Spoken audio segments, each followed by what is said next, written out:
What's up, y'all? It's your host with the most. And today I have the honor of being on the other side of Trans Table Talk. And I brought a guest with me, Jamir. But I know you're asking if I'm on the other side of Trans Table Talk, who is going to be our host? Well, introduce yourself. Hello, everyone. I'm so happy to be here, fitting in for Keyanna for the day. My name is Joel Medina. I'm the Outreach and Marketing Coordinator for FreeState Justice, and I'm so honored to be facilitating Trans Table Talks, T4T, the place to be part two. Yes. What's up? Thank you And I'm so going much, to give an Keyanna. introduction to the new people that are around here. Trans Table Talk Streets. I am Keyanna Deveraux. I'm the Outreach Community Coordinator for FreeState Justice. My pronouns are she and her. I'm Jamir. Um, the pronouns are he, him. Yep. And today we have the honor of being with Joey, one of my favorite colleagues. I appreciate that. Thank you, Keyanna. Again, I know big shoes to fill, but I'm excited to do this. And yeah, I'm really excited to talk to y'all about being a T4T couple, but from a heterosexual lens.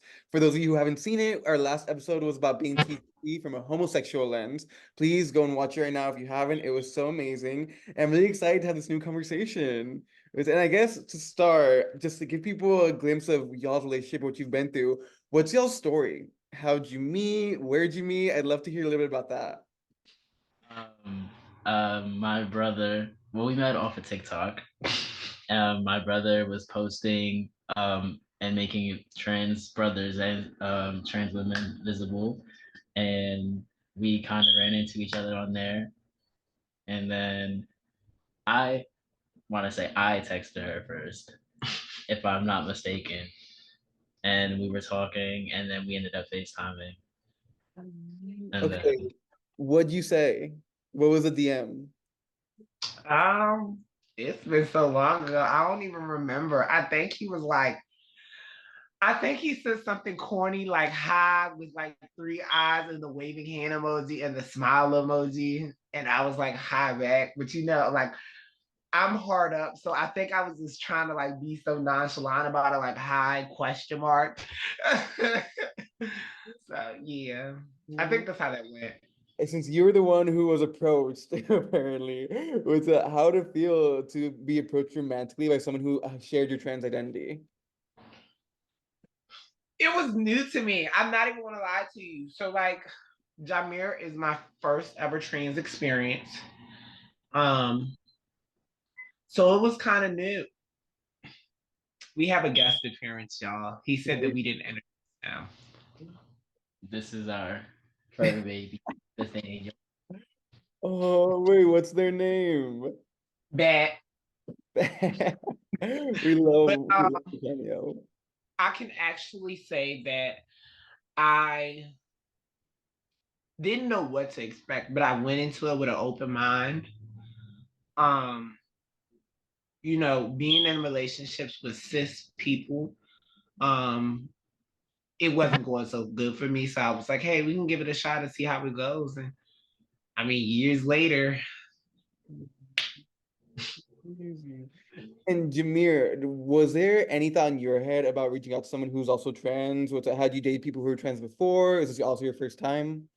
So she's actually my first trans woman. That's my first love.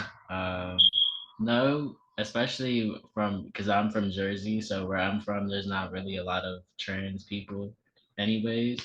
But I just I was tired of having to re-explain myself to cis women, and so yeah, I decided to step out of my comfort zone.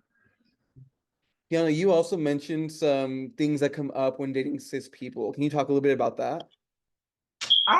It's just, you know, with trans people, we have like regimens and things that we go through that's different than, cis people.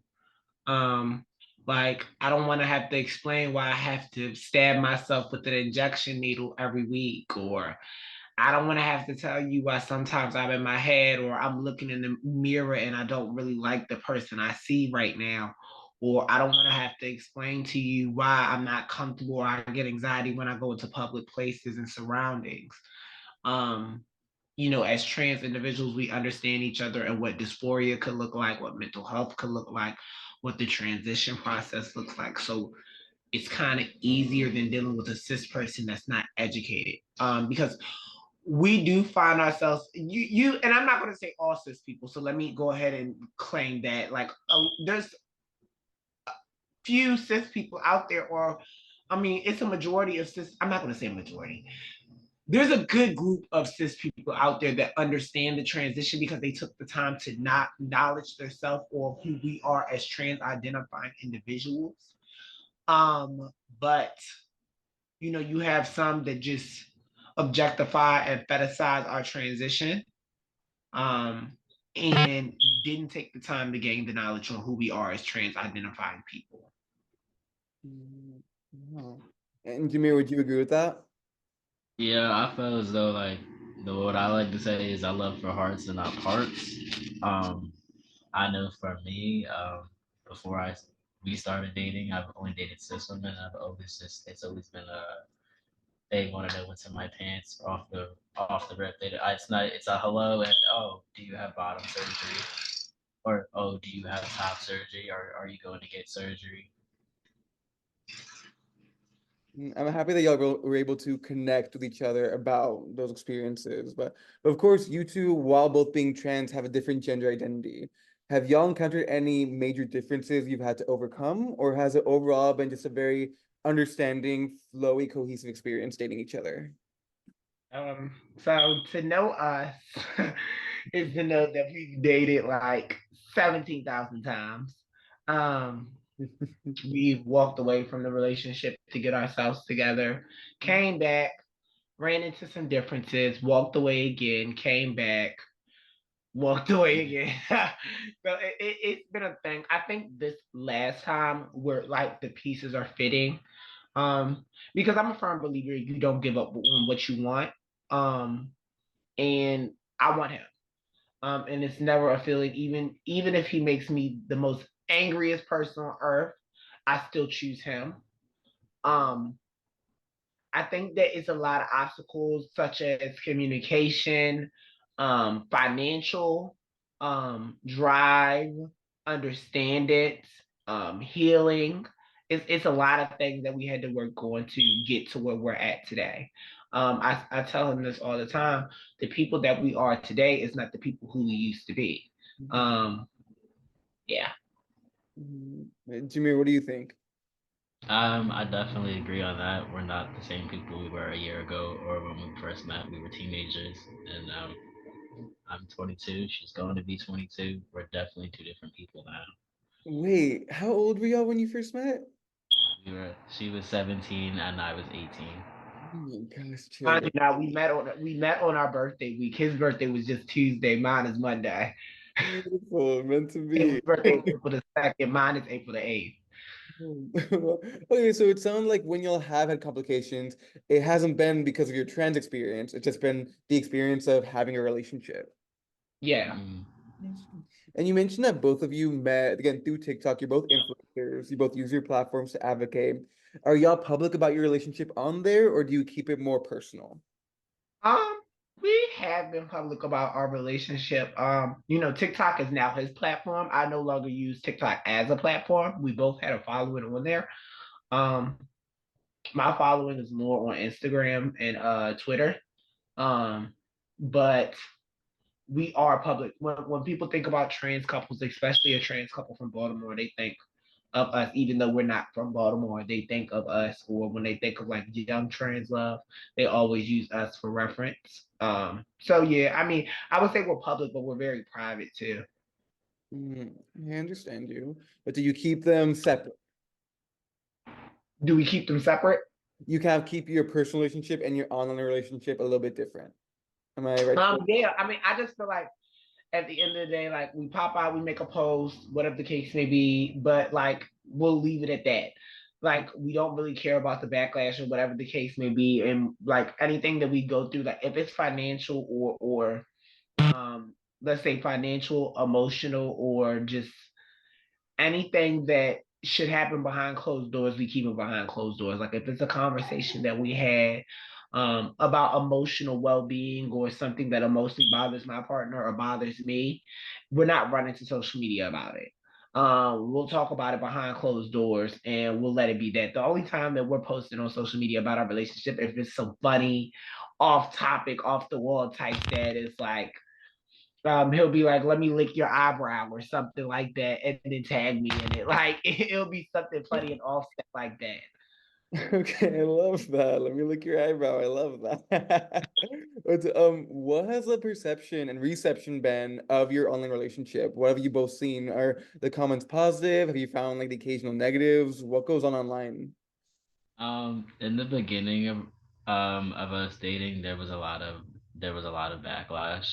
Um, and it used to bother me, but now that I'm older, it doesn't bother me. I'm gonna love her regardless. So either get with it or get left, kind of. I've had a lot of like backlash from like family that don't understand, but it's not what it's not meant for you to understand.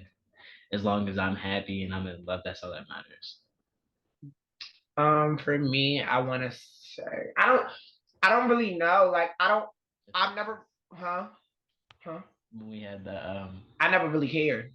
yeah. Like it's never really bothered me. It's never really affected me because I've always been the black sheep. I've always been the rebel. So it's just like I never really cared. I've always broke the rules. And when I mean I've always broke the rules, I've always broke the norms to what society deems normal. So I never really cared. I really wasn't checking the pictures for the comments. I wasn't checking the pictures for the likes. I didn't care. I mean, my family questioned it, but I didn't hear them. They never questioned me personally. Um, it was a lot of backlash from people that I've dated in the past of being cis. Um, didn't really care for them. I mean, you lost me, so obviously you couldn't fulfill the job. So it's just it's one of those instances where I blocked the world out. I'm happy. Again, it's unfortunate that it has to happen, but I'm happy to hear that both of you don't pay it any mind. That's great. And as we said earlier, this is a sequel. Our last video on T4T was about the homosexual standpoint. As people would consider you in a more hetero relationship, do y'all find that there's a difference? Do you think that if you were in non-hetero relationships, have something different? Would it be a different feeling, different experiences? What do you think are the significant changes between homosexual and heterosexual relationships in terms of T4T? Mm, You said the norms. Like I feel like I oh god. I feel like people always try to like throw gender roles into a relationship, and like for us, like our relationship doesn't have gender roles. Like what we do with each other, like the things that we do on a daily basis, like we always like housework or whether we chores and things, like we share it. I feel like for I feel like there is a difference. I feel like for a homosexual standpoint of view, I think I can really speak on that more because before I identified as a trans woman, I identified as a homosexual male. Mhm. Um, for our heteronormative relationship, like even though we know we're hetero, like I allow him to be himself and he allows me to be myself. So like it's like he has sometimes where he may be feminine, but it never takes away from him being a man. If that like I never like try to close off his door being feminine or be like, oh, you're acting like a girl or you're acting too feminine, because at the end of the day, like men come in all different shapes, sizes, behaviors, attitudes, and I never closed him off into a box. And I can say that he's never closed me off into a box either. Like I'm a tomboy. So like I'll be playing the video game, walk around in my sweatpants and a hoodie, chilling. But I also will put on a heel, put on a dress, get dressed up, know how to do makeup, know how to do hair. So it's kind of like we have a balance. So that's why I think I love our relationship, because it's a balance. Mhm. So it sounds like a big part of what keeps y'all so strong together is respect for each other's identity and also giving each other the grace to explore it. Yeah. That's amazing. And have y'all, during your time together, been able to explore your gender identities, your romantic identities? How has it been to go through those processes together and support each other through it? I think before we dated, the relationships I was always in, I've always had to be overly masculine because of who I am. And with her, I just it's like it's a freeing feeling. I can just be myself. I don't have to like put on this mask of like I'm this overly hyper masculine dude when I'm not. I like to be soft. Keanu, what about you? Um, I don't know. It's just like I love our relationship, and to be honest, I'm so comfortable around him because it just feels like I don't have to entertain him. Mhm. Like and when I say that, it's just natural. I don't feel like I have to sit in his face 25/8 and keep a conversation going or have to be entertaining. Like we can literally be sitting next to each other in complete silence and not say nothing to each other for hours, and then he'll say a joke out of nowhere, and then we'll both laugh and like cuddle and go back to not saying nothing, and we'll be cool because it's never a question of oh, does he like me? Does he want to be around me? Does he want to be in the same room as me? It's never that question. That's amazing. Do y'all feel that because you both share the trans experience, but you have it in different ways, that kind of assists you in giving each other the time you need and like recognizing, okay, they need this, Tiffany, they want, I can provide them? I'm not even gonna lie to you. This is my soulmate. So we're really like, I think we talk through our issues. Because he's in my skin when I jump out, he jumps in, and vice versa.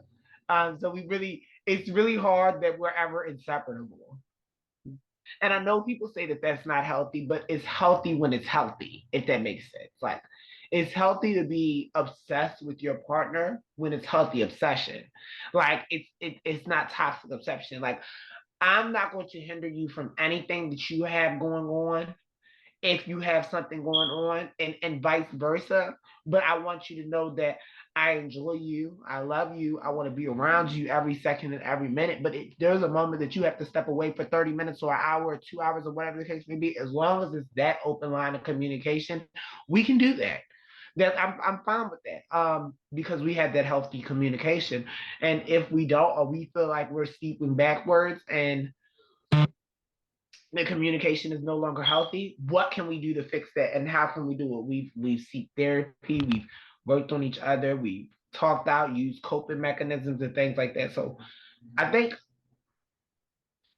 being aware is our greatest key, like of our relationship and why it's lasted so long. Because being aware of, like, we're aware when we're becoming a hindrance, or we're aware when we need to work on something, or we're aware when our mental health is not in check and we have to step away.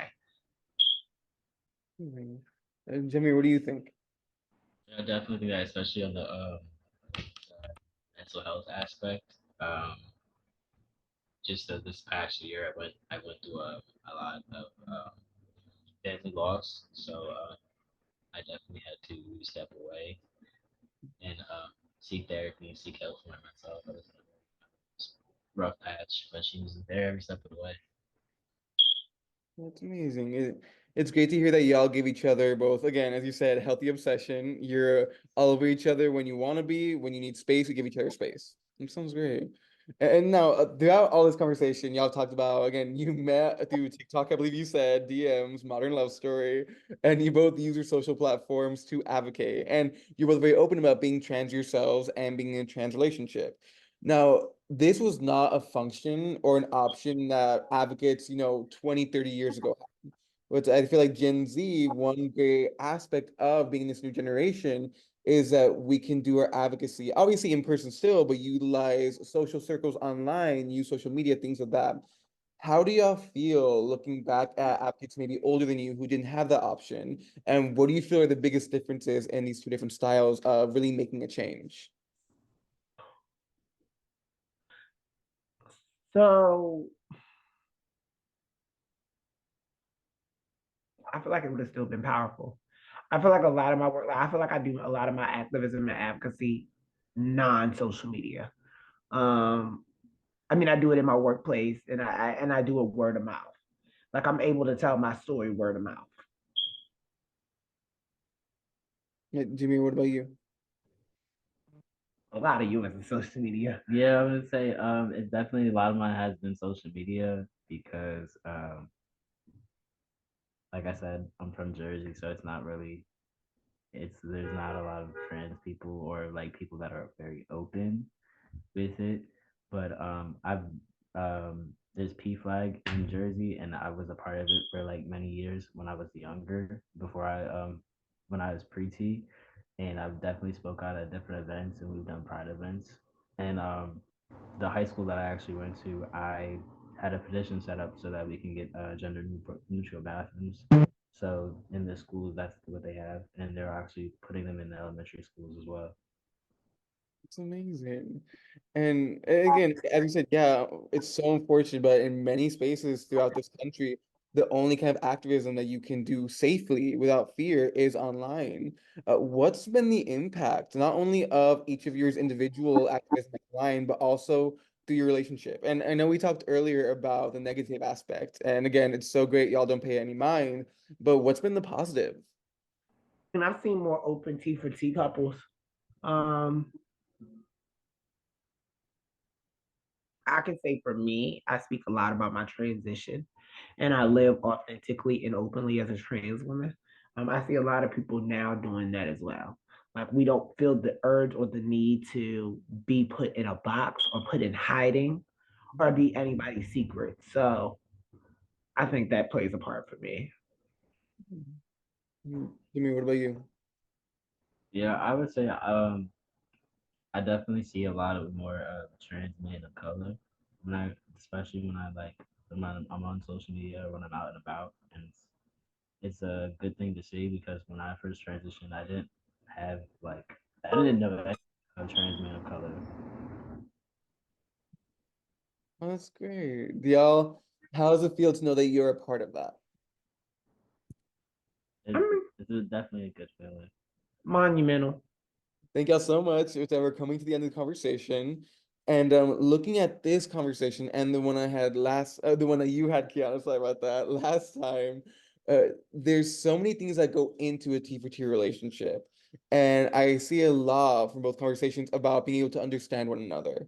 Now, one thing that might come from a heterosexual relationship is perhaps a trans person doesn't want to be in what would be considered a heterosexual relationship because they're scared the other person won't understand their experience.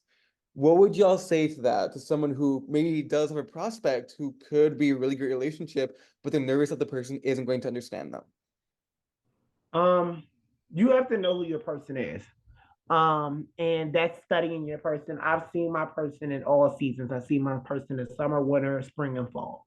And it's an old saying from older folks that you have when marriage comes, you're at least going to see four different versions of the person that you marry. Um, it would scare me more if you stayed the same. Because you're always supposed to grow. Mhm. Um, learn your person, take that time to engage in your person, pour into your person. See, I think this is the thing that a lot of people fail to realize.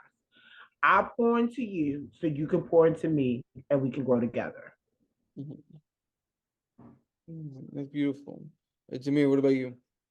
I think too is a lot with like couples and stuff like you guys gotta like get to really know each other, be friends at first, like get to know each other and be best friends. Like she's my best friend. Um, we do everything together pretty much. Um, I've seen her in all walks of her life, her from the very beginning of her transition to now, and yeah, it's a beautiful thing to be a part of it because I've just watched her grow so like gracefully into who she is now. Mm, That's amazing. Okay, well, thank you so much again for speaking with me. We've come to the end. Before we sign off, please share your social medias, any work, any projects that you want the audience to know about.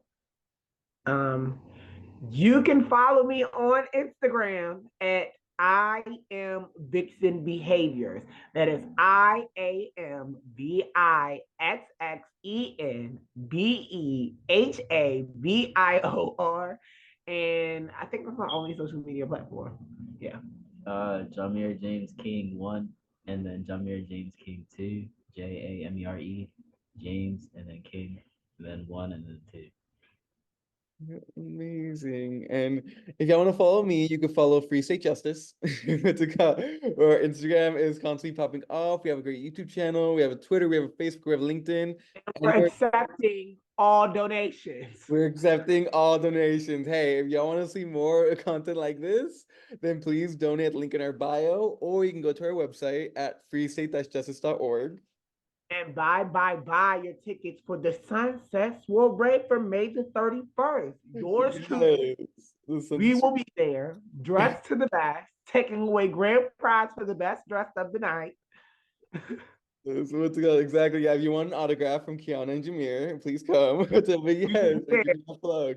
The Sunset Soiree, May 31st. It's gonna be one of the best events of the entire Baltimore Pride season. And yeah, you can buy our tickets on our website at freestate-justice.org. But okay, y'all, thank you so much again for being a part of this, really. Hey, everyone say bye. Bye, y'all.